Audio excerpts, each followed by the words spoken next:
আরেক দিক দিয়ে আল্লাহর হাবিব বলতেছেন পবিত্রতা ছাড়া ইবাদত কবুল হয় না, হালাল টাকা ছাড়া দানও কবুল হয় না।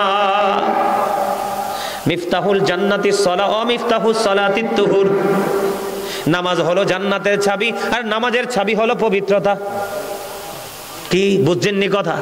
নামাজের চাবি কি? আর নামাজ কি? জান্নাতের চাবি। as-salatul mi'rajul মুমিনিন, নামাজ মুমিনের জন্য মেরাজ।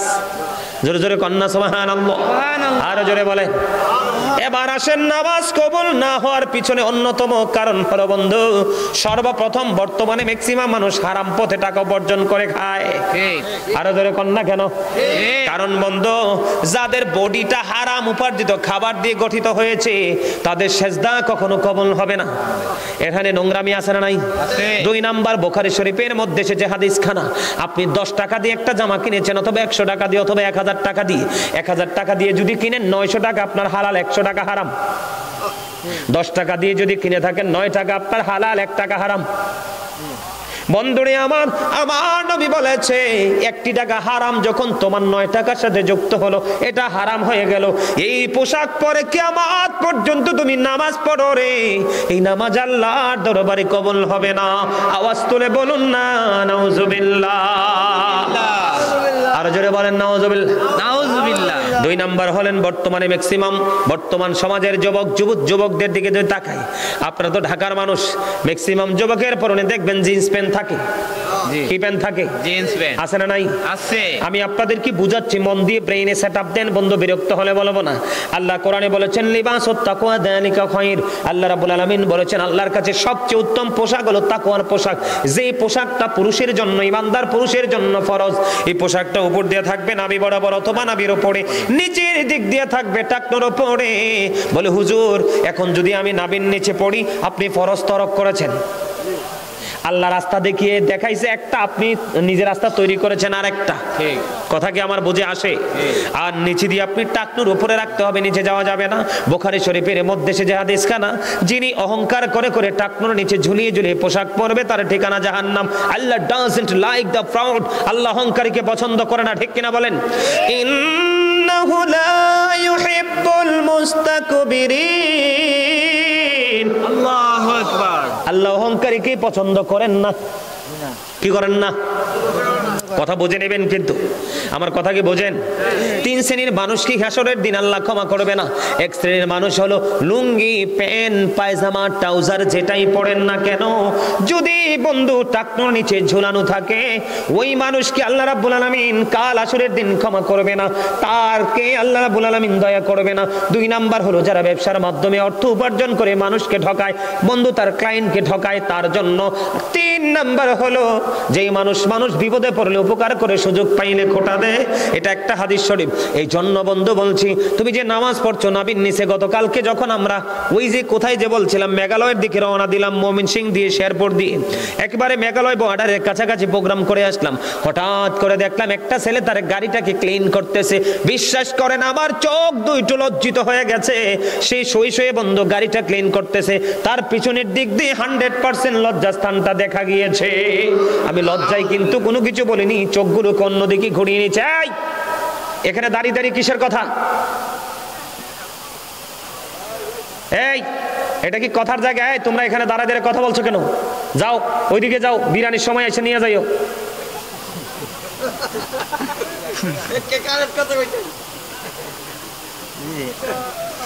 আলেমরা সবসময় কারেক্ট কথা বলে, কিছু কিছু নষ্ট মানুষের কাছে টান কারেক্ট হয়ে যায়।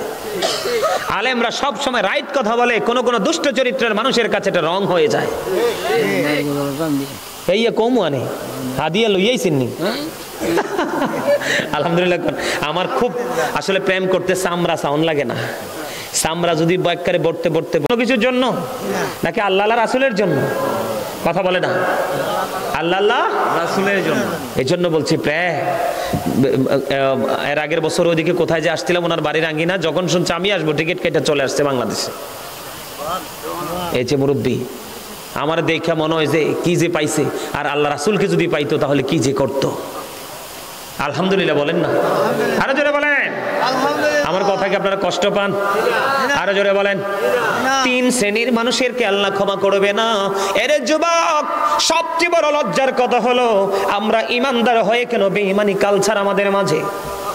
চুল কেটেছো ইহুদিদের স্টাইলে, তুমি দাড়ি কাটিং দিয়েছো ইহুদি স্টাইলে, প্যান্ট পরেছো তুমি ইহুদি স্টাইলে। এই যে দেখেন একটা চুল কাটছে, চেহারাটা অত্যন্ত কিউট, এত সুন্দর। আমি কিন্তু তাকে খুশি করার জন্য বলছি না, দেখেন এই ছেলেটার দিকে, এইরকম চেহারার ছেলে কিন্তু সহজে চোখ সামনে মেলে না। তার সিনায় কিন্তু প্রেম আছে, কিন্তু কন্ডিশন বোঝে না। দেখেন চুলটাতে সাটাইছে পুরা ইহুদিদের স্টাইল। কথা বলেন না কেন?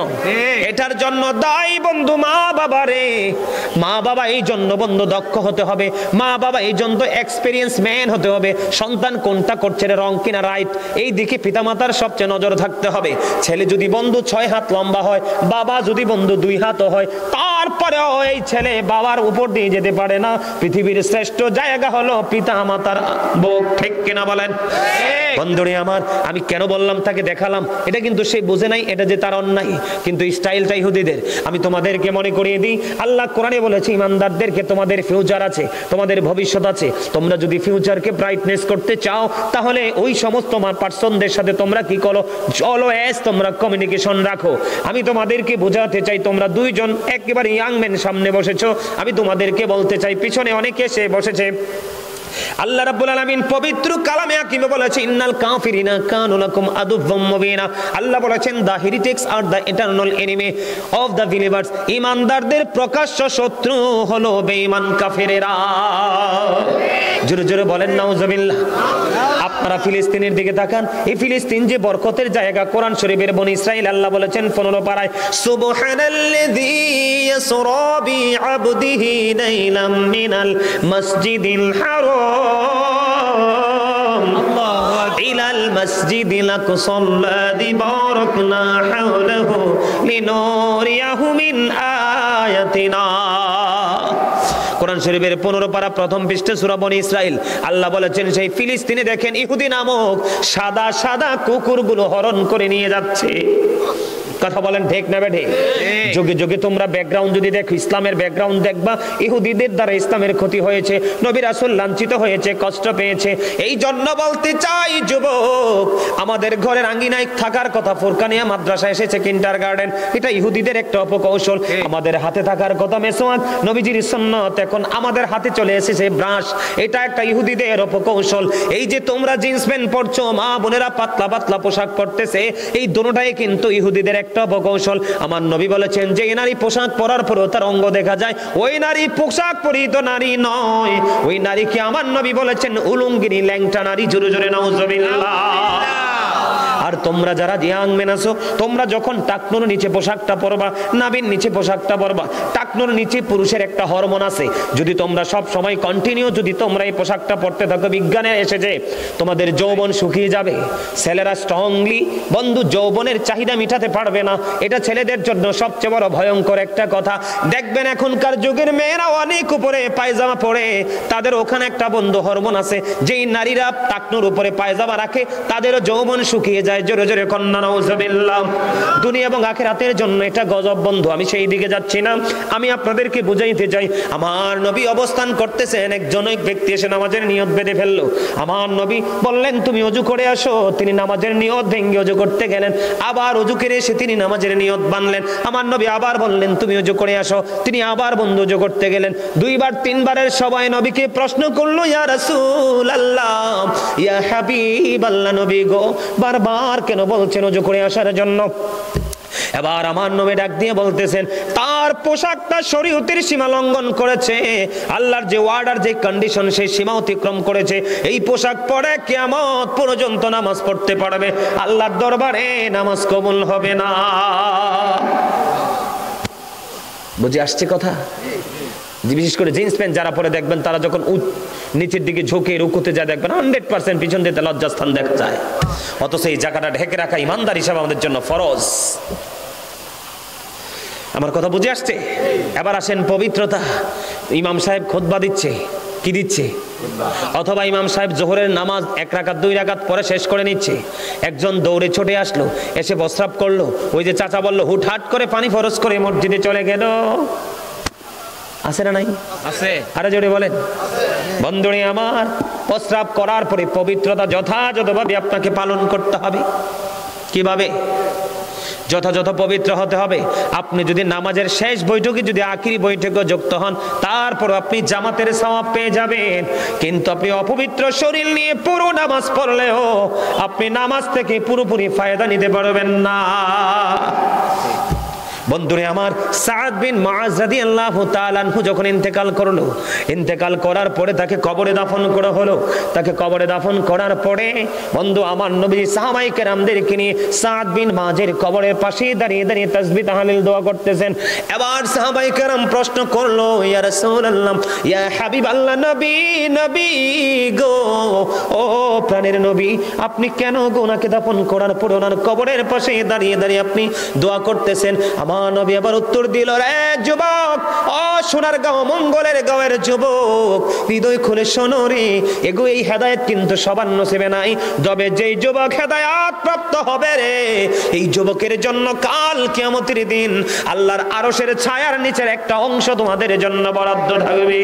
সুবহানাল্লাহ। আর জোরে বলুন না সুবহানাল্লাহ। সুবহানাল্লাহ। আমার নবী ডেকে ডেকে বলতেছেন, তার ওই সাদ বিন মুআজ ইন্তেকাল করার পরে তার জানাজায় ৭০,০০০ ফেরেশতা অংশগ্রহণ করেছে।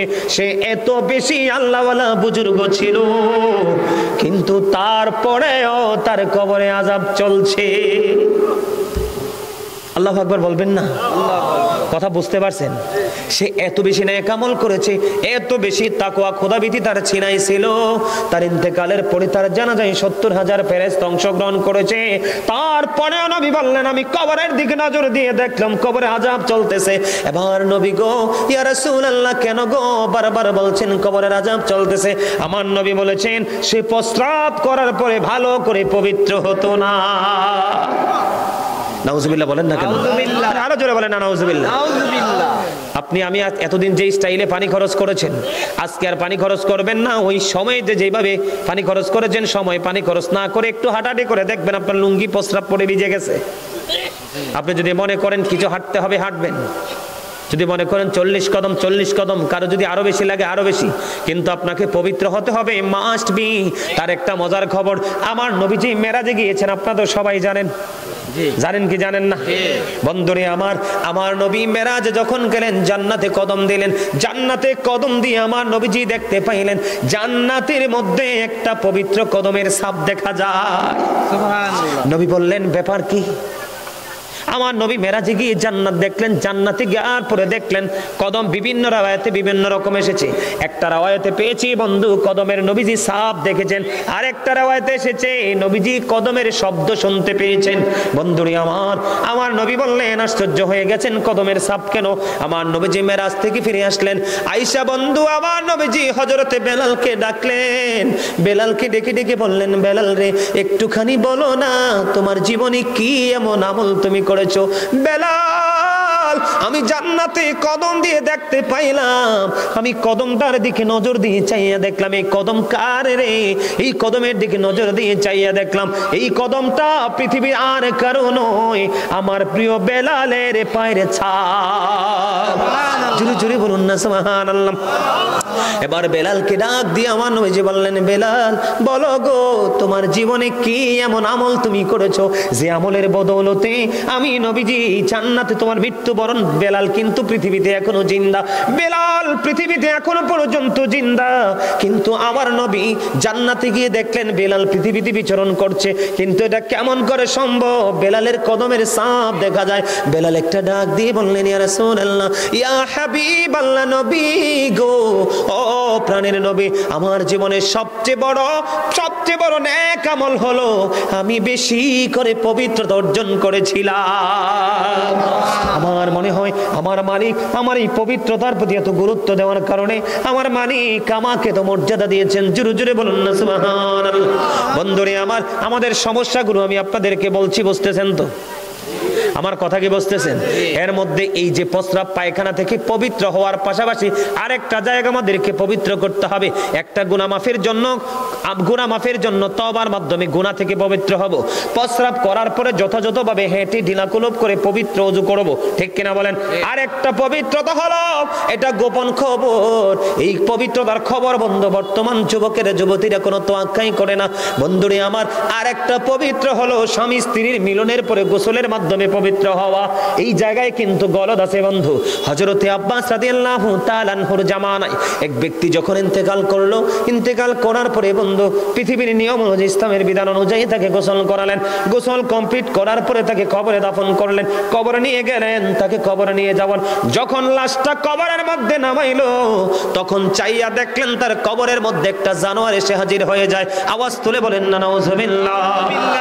এখন যারা তার লাশটা কবরের মধ্যে নামাইলো, তারা চিন্তা করতেছেন এটা আমরা মানুষ হিসাবে, ইমানদার হিসাবে সম্ভব নয়।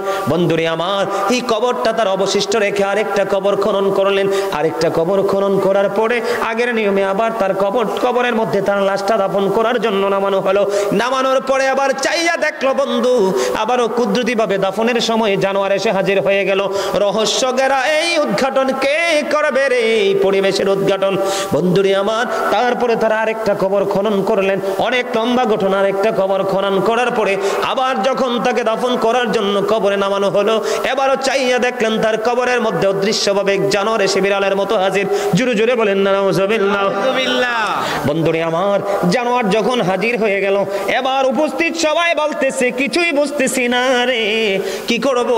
তাদের জামানায় সবচেয়ে বড় বুজুর্গ লোক হলো, তাই সেই তৎকালীন সময় হযরতে আব্বাস রাদিয়াল্লাহু তাআলা আনহুকে যখন খবর দেওয়া হলো, উনি ছুটে চলে আসলেন ওই কবরের পার। তখন তিনি বিস্তারিত সব ঘটনা জানলেন। জানার পরে বললেন বিকল্প আর কোনো ব্যবস্থা নেই, জানোয়ার সহ তাকে দাফন করো। দাফনের কাজ সম্পন্ন করে দৌড়ে চলে গেলেন বন্ধু তার আপন স্বজন কে পৃথিবীতে বেঁচে আছে জানার জন্য। এবার চলে গেল বন্ধু কবরে, তার বাড়ি। কবর থেকে যখন তারা বাড়িতে চলে গেল, যাওয়ার পরে দেখলেন তার বিবির সাথে দেখা হলো। পুরো ঘটনা তারা ভেঙে বলল। বলার পরে বিবি একটা ডাক দিয়ে বলল, আমি আমার স্বামীর জীবনে সবচেয়ে বড় নোংরা একটা কাজ দেখেছি। কি রে? সে যখন আলিঙ্গন হতো, আমাদের যখন দৈহিক মিলন হতো, সে যথাযথভাবে সেই পবিত্র হতো না। জোরে জোরে নাউজুবিল্লাহ। বন্ধুরে আমার, বেঈমান কাফের মুশরিক যারা, আমি আপনাদেরকে আবারও বলছি, আল্লাহ বলেছেন উইদ্দাত লিল কাফিরিন, কাফেররা ঠিকানা হবে জাহান্নাম, অনন্তকাল তারা জাহান্নামে থাকবে। আমরা যেহেতু মুসলমান, আমরা যেহেতু ইমানদার, আমাদের ঠিকানা আল্লাহ বলেছেন উইদ্দাত লিল মুত্তাকিন, ঠিকানা হবে জান্নাত। জোরে জোরে বলেন না সুবহানাল্লাহ। আরো জোরে বলেন না সুবহানাল্লাহ। বন্ধুরে আমার, আমাদের মধ্যে সমস্যার আরো শেষ নাই, আমাদের মধ্যে আরো সমস্যা আছে বন্ধু। এই সমস্যাটা হলো কি, আমি আপনাদেরকে বলে দিতে চাই। সমস্যাটা হলো আমরা যখন ওযু করতে যাই, মসজিদের ট্যাপটা মোটা করে ছাড়ি। কথা বলেন না কেন? আরো জোরে বলেন। কি করে ছাড়ি? পুরোটা ছেড়ে দেই, ছেড়ে কিনা? হাদিস শরীফের মধ্যে এসেছে, আমার নবী মাত্র 1 কেজি পানি দিয়ে গোসল ওযু করেছে। কত? আর মাত্র 4 কেজি পানি দিয়ে নবীজি গোসল সেরেছে। হযরত সাদ রাদিয়াল্লাহু তাআলা আনহু বন্ধু সমুদ্রের কিনারায় বন্ধু তিনি ওযু করতেছেন। ওযু করার সময় আমার নবীজি তার পাশে দিয়ে হেঁটে যাচ্ছিলেন। আমার নবীজি একটা ডাক দিয়ে বললেন, অপচয় করো না, অপচয় করো না। এবার তিনি উত্তর দিলেন, ইয়া রাসূলুল্লাহ, নদীর পানি দিয়ে ওযু করছি, এখানেও কি অপচয় আছে? আমার নবী বলেছেন, হ্যাঁ, এখানেও অপচয় আছে। আপনি যদি নদীর কিনারা ওযু করেন, নদীর পানি দিয়েও যদি ওযু করেন, তারপরেও কিন্তু আপনাকে নির্দিষ্ট একটা কন্ডিশন মানতে হবে। এই সমস্যাগুলো আমাদের আছে না নাই? আরো জোরে বলেন। সবচেয়ে বড় সমস্যা প্রস্রাবের পরে পবিত্রতা। ম্যাক্সিমাম পুরুষ দেখি, ইমাম সাহেব যখন খুতবা শেষ করার সময় হয়, হুড়হুড়ি করে মসজিদে ঢুকে, আর সালাম ফিরাইতে দেরি, মনে হয় যে যুদ্ধ শুরু হয়ে গেছে বারান্দা দিয়ে, কার আগে কে বের হবে। আমার কথা আপনারা বুঝছেন? আরেকটা কথা বলি, যুবক, একবারে টকটকে লাল কোনো জামা পরবা না। একেবারে টকটকে লাল জামা পরা, লুঙ্গি হোক, প্যান্ট হোক, পায়জামা হোক বা শার্ট হোক, গেঞ্জি হোক, টকটকে লাল জামা পরা মাকরুহ তাহরিম, এটা হারামের অন্তর্ভুক্ত। নাউজুবিল্লাহ বলেন না। আল্লাহ রাসূলকে এক ব্যক্তি প্রথম সালাম দিলেন, নবীজি সালামের জবাব দিলেন না। দ্বিতীয়বার আবার নবীজিকে সালাম দিলেন, নবীজি তার সালামের জবাব দিলেন না। তার মানে কি? আল্লাহ রাসূল তার পরনে লাল জামা দেখেছেন, এই জন্য আল্লাহ রাসূল রাগান্বিত হয়ে তার সালামের জবাব। আমার কথা কি আপনারা বুঝতে পারছেন? স্বর্ণ কোনোভাবেই পরা যাবে না। আমি গত কত তারিখ যে আমরা ইয়েতে গেলাম মাধবপুর, কত আজকে কত 24 রাইট, 21 তারিখে মাহফিলে গেছিলাম। ওখানে আমি আলোচনাটা তাদেরকে শোনাইছিলাম। ওখানে সৎ কাজের আদেশ, অসৎ কাজের নিষেধ নিয়ে কথা বলেছিলাম এই বিষয়টার উপরে। তখন আমি বলেছি হাদিস শরীফের মধ্যে এসেছে আল্লাহ রাসূল দেখতে পেলেন একজনের হাতে স্বর্ণের আংটি পড়ে আছে। নবীজি দেখার পরে সাথে সাথে তার হাত থেকে আংটিটা টেনে দূরে নিক্ষেপ করে দিলেন, ফেলে দিলেন, কারণ পুরুষের জন্য এটা টোটাল হারাম। রাসূল এখান থেকে চলে গেলেন। ওনার সঙ্গী বললেন রাসূল ফেলে দিয়েছে তো কি হয়েছে, তোমরা সে আংটিটা, তুমি আবার আংটিটা আবার কুড়িয়ে পরো। তখন ওই সাহাবী উত্তর দিলেন, না, যেটা রাসূল আমার হাত থেকে নিয়ে নিক্ষেপ করেছে, ছিঁড়ে ফেলে দিয়েছে, সেটা আমি আর ইউজ করব না, কারণ আমার নবী বলেছেন তোমরা কি চাও তোমাদের হাতের উপর আগুনের একটা কয়লা, জ্বলন্ত কয়লা রাখা হোক? না না, আমরা কেউ আগুন চাই না রে, আগুনের বহন করা সম্ভব তো হবে না। আমার নবী বলেছেন একটা পুরুষ স্বর্ণের একটা আংটি পরা আগুনের, তার আঙ্গুলের মধ্যে আগুনের কয়লা লাগিয়ে রাখার সমান। এই জন্যই সাহাবী বলেছে আমার নবী কি করেছেন, আংটিটা দূরে ফেলে দিয়েছে, আমি তার কখনোই পরব না। কথা কি বুঝতে পারছেন? আমাদের অন্যায়ের শেষ নাই। মা কত লম্বা সময় ওয়াজ হইছে, আমি তো কইতেই পারতাম না, দেখছেন নি?